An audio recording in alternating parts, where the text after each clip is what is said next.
when 11 states vote, a day that will go a long way towards deciding who wins the Republican nomination. We want to welcome our viewers in the United States and around the world. I'm Wolf Blitzer. This debate is airing on CNN, CNN International, and CNN en Español. It's also being seen on Telemundo and heard on the Salem Radio Network. Telemundo and Salem are our partners in this debate, along with the Republican National Committee. We'd also like to welcome a very special guest with us here tonight. Ladies and gentlemen, the 41st President of the United States, George Herbert Walker Bush, and former First Lady Barbara Bush.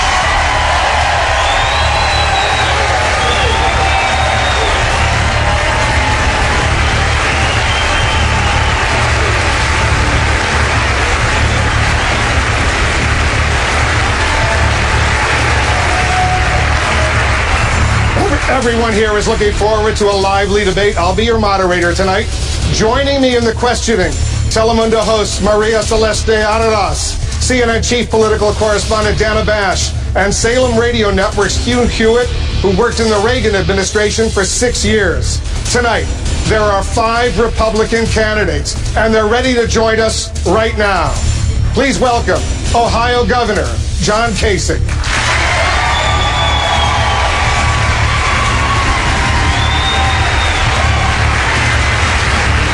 Senator Ted Cruz of Texas.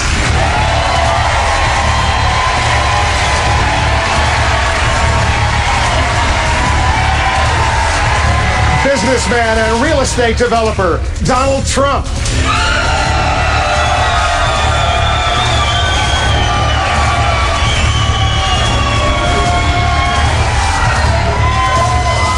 Senator Marco Rubio of Florida.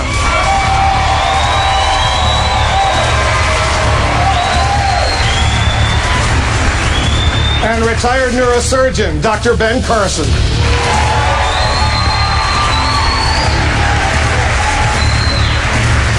Ladies and gentlemen, welcome the Republican candidates for President of the United States.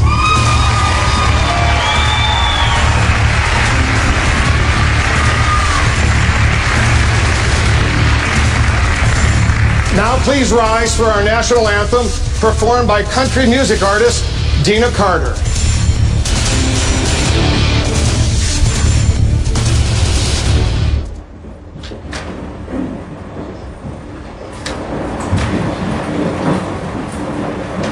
Oh, say, can you see by the dawn's early light what so proudly we hailed at the twilight's last gleaming, whose broad stripes and bright stars through the perilous fight o'er the ramparts we watched were so gallantly streaming, and the rocket's red glare, the bombs bursting in air, gave proof through the night that our flag was still there. Oh, say does that star-spangled banner yet wave for the land of the free and the home of the brave?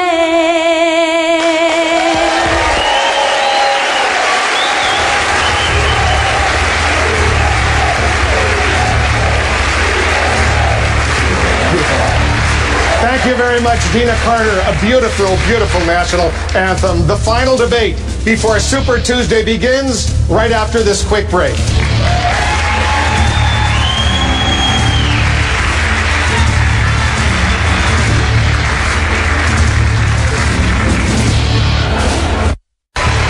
Welcome back to the University of Houston and the Republican presidential debate. The candidates, they are now in place. Their positions were selected based on their standing in the delegate race through Nevada, with the top candidate in the center and the others extending outward. I want to tell you how tonight's debate will work. As moderator, I will guide the discussion, asking questions and follow-ups, as will Maria Celeste, Dana Bash, and Hugh Hewitt. Candidates, you'll have 1 minute and 15 seconds to answer, and 30 seconds for follow-ups and rebuttals. We have timing lights that are visible to the candidates. Those lights will warn you when your time is up, and as the candidates requested, a bell will sound like this. We know you all want to jump in and debate these critically important issues, but please wait until you're called on. These are the rules all of the candidates have agreed to. It's time for the candidates to introduce themselves right now. You'll each have 30 seconds. Dr. Carson, you're first. If someone had tried to describe today's America to you 30 years ago, you would have listened in disbelief. Americans know that our nation is heading off the abyss of destruction, secondary to divisiveness, fiscal irresponsibility, and failure to lead. Marco, Donald, Ted, John, we will not solve any of these problems by trying to destroy each other. What we need to do is be looking for solutions tonight. It's not about us, it's about the American people.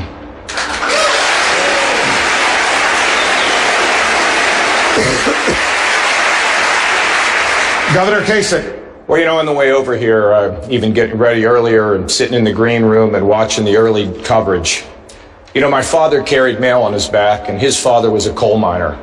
And my mother's mother was an immigrant, could barely speak English. And I'm standing on this stage. It's pretty remarkable. But I want to tell you, there's a lot of young people watching tonight. You can do whatever you want to do in your life. America is an amazing country where a kid like me can grow up to run for president of the United States and be on this stage tonight. So to all the young people that are out there, your hopes, your dreams, pursue them. Shoot for the stars. America's great, and you can do it. Thank you, Wolf.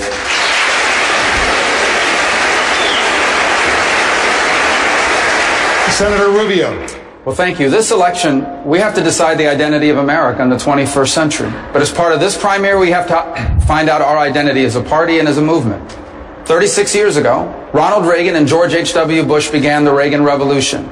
For a generation, they defined conservatism as limited government and free enterprise and a strong national defense. But they also appealed to our hopes and our dreams. Now we have to decide if we are still that kind of party and still that kind of movement, or if we're simply going to become a party that preys on people's angers and fears. I hope we remain that conservative movement that appeals to our hopes and our dreams and the belief that America will always be better in its future than it's been in its history.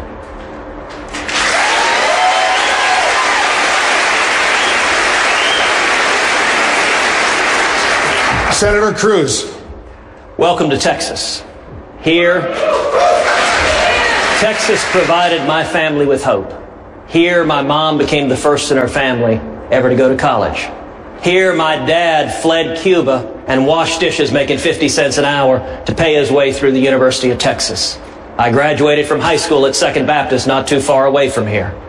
When I ran for Senate, I promised 27 million Texans I would fight for you every day and not for the Washington bosses. And I'll tell you, as I travel the state, Democrats tell me, I didn't vote for you, but you're doing what you said you would do. And as president, I will do the same.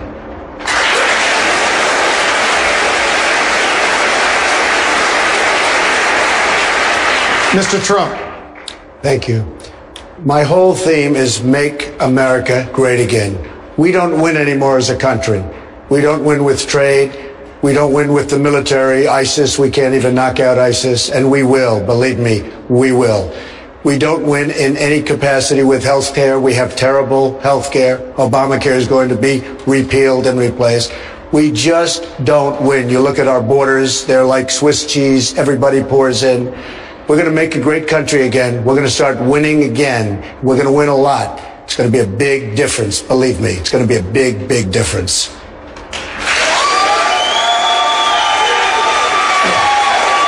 Thank you very much. It's now time to begin questions. Voters in the first 4 states have spoken, and Mr. Trump has emerged as the front runner. But in 5 days, the candidates will face their biggest test yet, Super Tuesday, when nearly half of the delegates needed to win the Republican nomination will be awarded. And the biggest prize of the night is Texas. Immigration is a key issue in this state for all voters nationwide, including the many people watching us tonight on Telemundo. So that's where we begin. Mr. Trump, you've called for a deportation force to remove the 11 million undocumented immigrants from the United States. You've also promised to let what you call the good ones come back in. Your words, the good ones. After they've been deported. Senator Cruz would not allow them to come back in. He says that's the biggest difference between the two of you. He calls your plan amnesty. Is it? First of all, he was in charge of amnesty. He was the leader, and you can ask Marco because they've been debating this every debate that we've had. As far as coming back in, number one, you wouldn't even be talking, and you wouldn't have asked that as the first question if it weren't for me when I talked about illegal immigration. It wouldn't even be a big subject. But we either have a country or we don't have a country. We have at least 11 million people in this country that came in illegally. They will go out. They will come back. Some will come back, the best, through a process. They have to come back legally. They have to come back through a process, and it may not be a very quick process, but I think that's very fair and very fine. They're going to get online with other people. The best of them will come back, but they're going to come back through a process.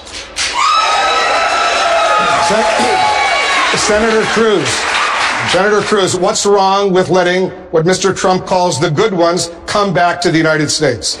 You know, the people that get forgotten in this debate over immigration are the hardworking men and women of this country, are millions of Americans who are losing their jobs, millions of legal immigrants who are losing their jobs or seeing their wages driven down. You know, the past couple of weeks, the Wall Street Journal had a very interesting article about the state of Arizona. Arizona put in very tough laws on illegal immigration, and the result was illegal immigrants fled the state.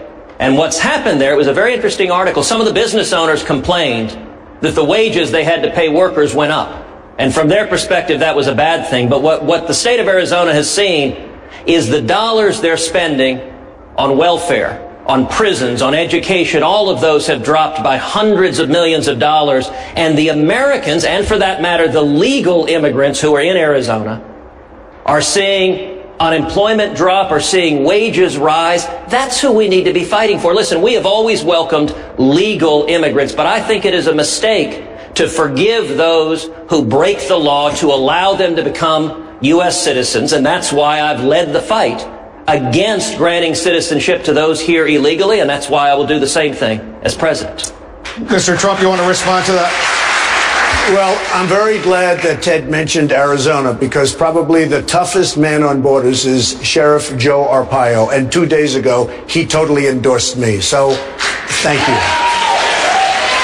Senator Rubio. Well, for Senator Cruz has called your immigration plan amnesty, and has an ad out there comparing it to President Obama's. He says both of you support allowing undocumented immigrants legal status here in the United States after a background check, paying a fine, and paying taxes. Are those claims correct? Well, first of all, before we do anything, and I've been abundantly clear on this, when I'm president of the United States, before we do anything on immigration, we are going to secure the border. And that's not just the physical border with Mexico. It's visa overstays. That's 45% of the problem right there. It also has to do, that's why we need E-Verify and an entry-exit tracking system and so forth. And until that happens, we're not doing anything else. And then we'll see what the American people are willing to support. And Donald mentioned, because he mentioned me in his answer, that his position on immigration is what's driven this debate. Well, the truth is, though, that a lot of these positions that he's now taking are new to him. In 2011, he talked about the need for a pathway to citizenship. In 2012, Donald criticized Mitt Romney, saying that Mitt lost his election because of self-deportation. And so even today, we saw a report in one of the newspapers that, Donald, you've hired a significant number of people from other countries to take jobs that Americans could have filled. My mom was a maid at a hotel, and instead of hiring an American like her, you have brought in over 1,000 people from all over the world to fill those jobs instead. So I think this is an important issue. And I think we all realize increasingly that's an important issue for the country that's been debated for 30 years, but finally needs to be solved once and for all. Mr. Trump, Well, first of all, self-deportation is people are going to leave as soon as they see others going out. If you look at Dwight Eisenhower in the 1950s, they started moving people out and the rest of them left. Self-deportation, as I really define it, and that's the way I define it, is you're going to get some to go and the rest are going to go out. As far as the people that I've hired in various parts of Florida during the absolute prime season, like Palm Beach and other locations, you could not get help. It's the up season. People didn't want to have part-time jobs. They were part-time jobs, very seasonal, 90-day jobs, 120-day jobs, and you couldn't get. Everybody agrees with me on that. They were part-time jobs. You needed them, or we just might as well close the doors because you couldn't get help in those hot sections of Florida. But my point that I made was that you had criticized Mitt Romney for self-deportation. You said that his strategy of self-deportation is why he lost the election. And I think people in Florida would be surprised because, in fact, the article that was today, they interviewed a number of people that would have been willing to do those jobs if you had been willing to hire them to do it. I criticized Mitt Romney for losing the election. He should have won that election. He had a failed president. He ran a terrible campaign. He was a terrible candidate. That's what I criticized Mitt Romney. Well, he ran one terrible campaign. That's an election that should have been won.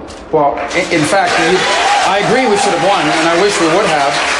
But in fact, you did criticize him for using the term self-deportation. I mean, that's on the record, and people can look it up right now online. But again, I just want to reiterate, I think it's really important, this point. I think it's fine. It's an important point that you raise and we discuss on immigration. This is a big issue for Texas, a huge issue for the country. But I also think that if you're going to claim that you're the only one that lifted this into the campaign, that you acknowledge that, for example, you're the only person on the stage that's ever been fined for hiring people to work on your projects illegally. You hired some workers from Poland. I'm the only one on the stage that's hired people. You haven't hired anybody. Well, in fact, some of the people he hired. I've hired tens of thousands of people over my job. You've hired 1,000 people You've from had another nothing company, but problems from another with your country. credit cards, etc. Let me say. Let me finish the statement. This is important. You haven't hired one person He hired workers from Poland, and he had to pay $1 million or so in a judgment. That's wrong. That's a fact. Totally wrong. Well, people can look it up. I'm sure people are Googling it right now. Look Senator Cruz. Trump Polish workers. You'll see $1 million for hiring illegal workers on one of his projects. Yeah, he did.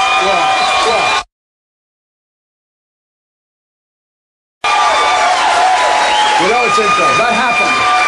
I've hired tens of thousands of people over my lifetime. Tens of thousands. Many from other countries instead of hiring Americans. Be quiet. Let me talk.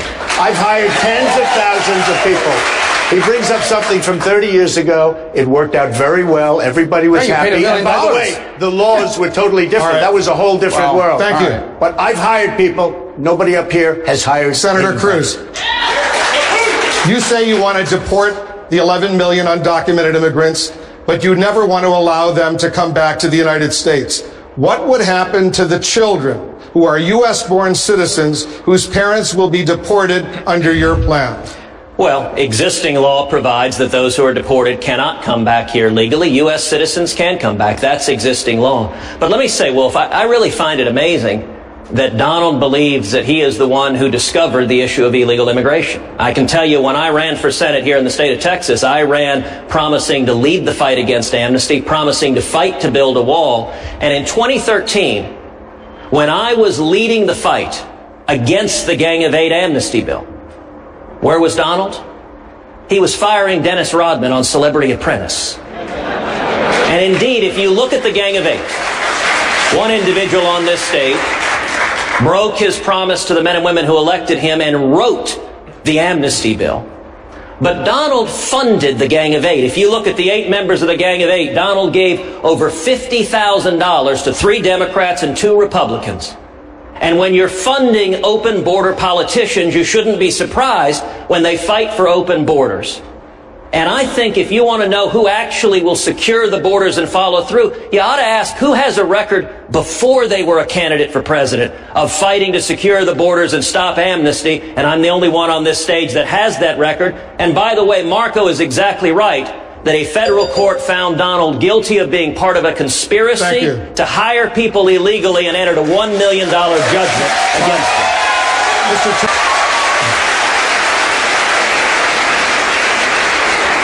I can only say this, and I've said it loud and clear, and I've said it for years. And many of these people are sitting right in the audience right now, your lobbyists and your special interests and your donors, because the audience is packed with them, and they're packed with you. I've had an amazing relationship with politicians, both Democrat, Republican, because I was a businessman. As one magazine said, he's a world-class businessman. He was friendly with everybody. I got along with everybody. You get along with nobody. You don't have one Republican.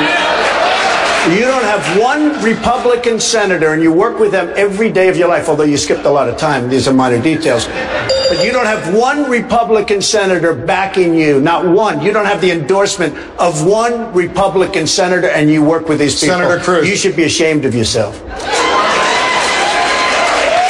You know, I actually think Donald is right. He is promising if he's elected, he will go and cut deals in Washington, and he's right. He has supported, he has given hundreds of thousands of dollars to Democrats. Anyone who really cared about illegal immigration wouldn't be hiring illegal immigrants. Anyone who really cared about illegal immigration wouldn't be funding Harry Reid and Nancy Pelosi, wouldn't be funding the Gang of Eight. And, you know, he is right. When you stand up to Washington, when you honor the promise you made to the men and women who elected you and say enough with the corruption, enough with the cronyism, let's actually stand for the working men and women of this country, Washington doesn't like it. And, Donald, if you want to be liked in Washington, that's not a good attribute for a president.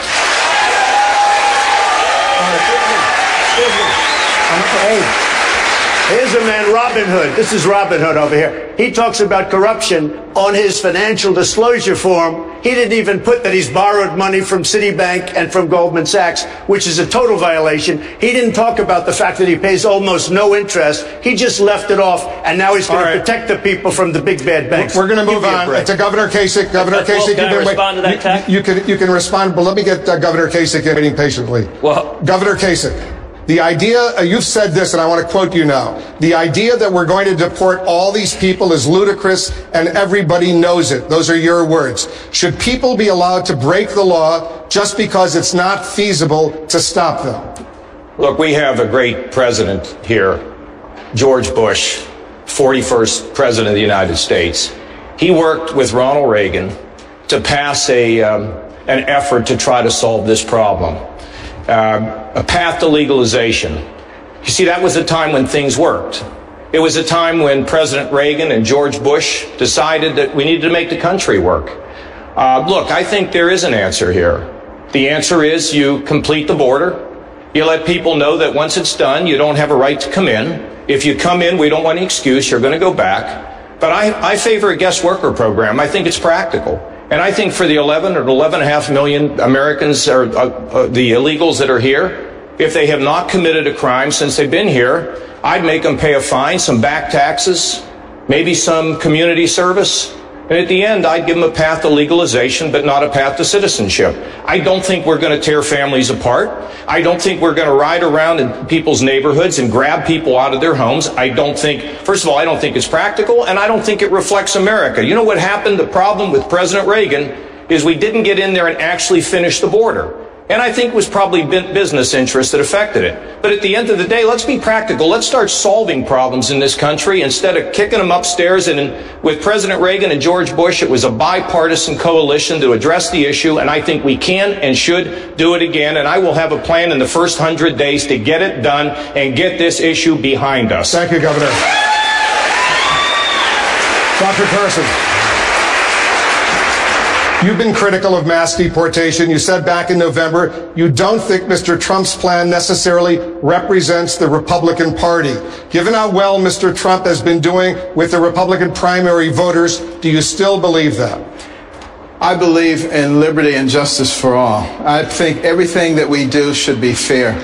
And I've already described, how we can secure the border. We need to secure all the borders because it's not just people coming in from South America and Mexico, but there are terrorists who want to destroy us who are getting across our borders fairly easily, and we have to stop that. But in terms of the people who are here already, after we stop the illegal immigration, we need to be reasonable.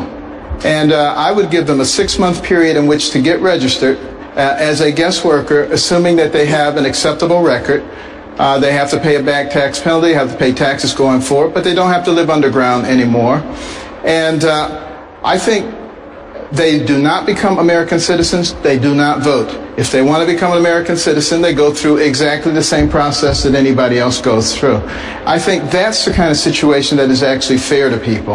And we have other ways of utilizing our facilities and our talents as foreign aid, doing things in South America and Central America and Mexico that improve the economy there so that they don't feel the need to come over here.